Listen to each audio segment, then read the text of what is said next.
6 people are dead and 8 others are critically injured in Berkeley after an apartment balcony collapsed and fell 4 stories. This happened early this morning.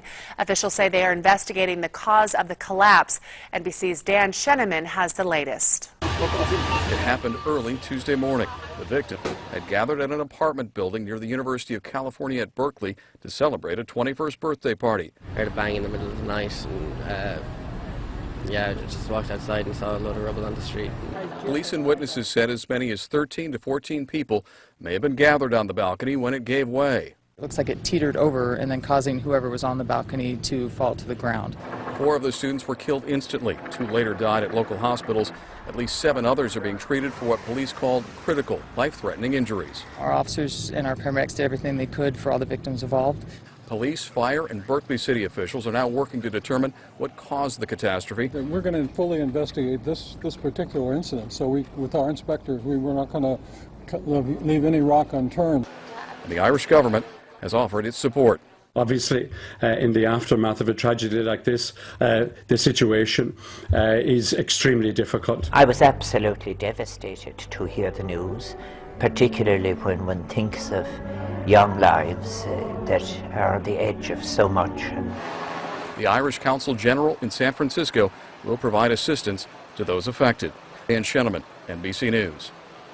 Meanwhile, the woman who resigned as the head of Spokane's NAACP chapter earlier this week over controversy surrounding her racial identity is speaking out. She spoke with Matt Lauer this morning on Today.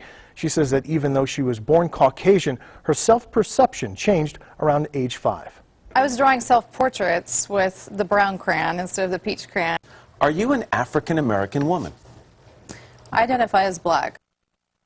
At one time married to a black man and the mother of black sons, Dolezal's self-description and portrayal as black has sparked controversy. But she is staunchly defending her change in appearance in adulthood, saying it's not a, quote, mockery or performance, end quote. She also adds that her sons support her decision.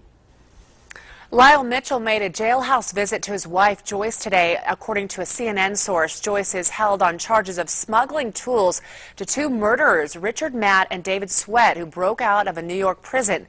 She has pleaded not guilty to the 2 charges brought against her, but has been talking to investigators. Joyce Mitchell is accused of an inappropriate relationship with one of the inmates and having a sexual relationship with the other. Investigators are looking into whether or not the escaped murderers intended to kill Lyle Mitchell after breaking out of prison. The manhunt for those 2 prisoners is still underway in upstate New York.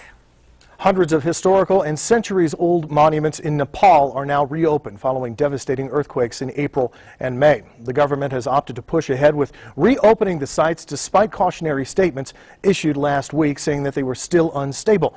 The chief of the government's archaeology department defended the decision. He said many of the structures are now safe and visitors would be required to wear safety helmets in places that might be insecure. Nearly 750 monuments were damaged by the quakes that struck Nepal on April 25th and May 12th. The Stanley Cup has started its tour for the victorious Chicago Blackhawks. Team officials brought the cup to a restaurant in Chicago this morning. This begins a year-long tour for the cup.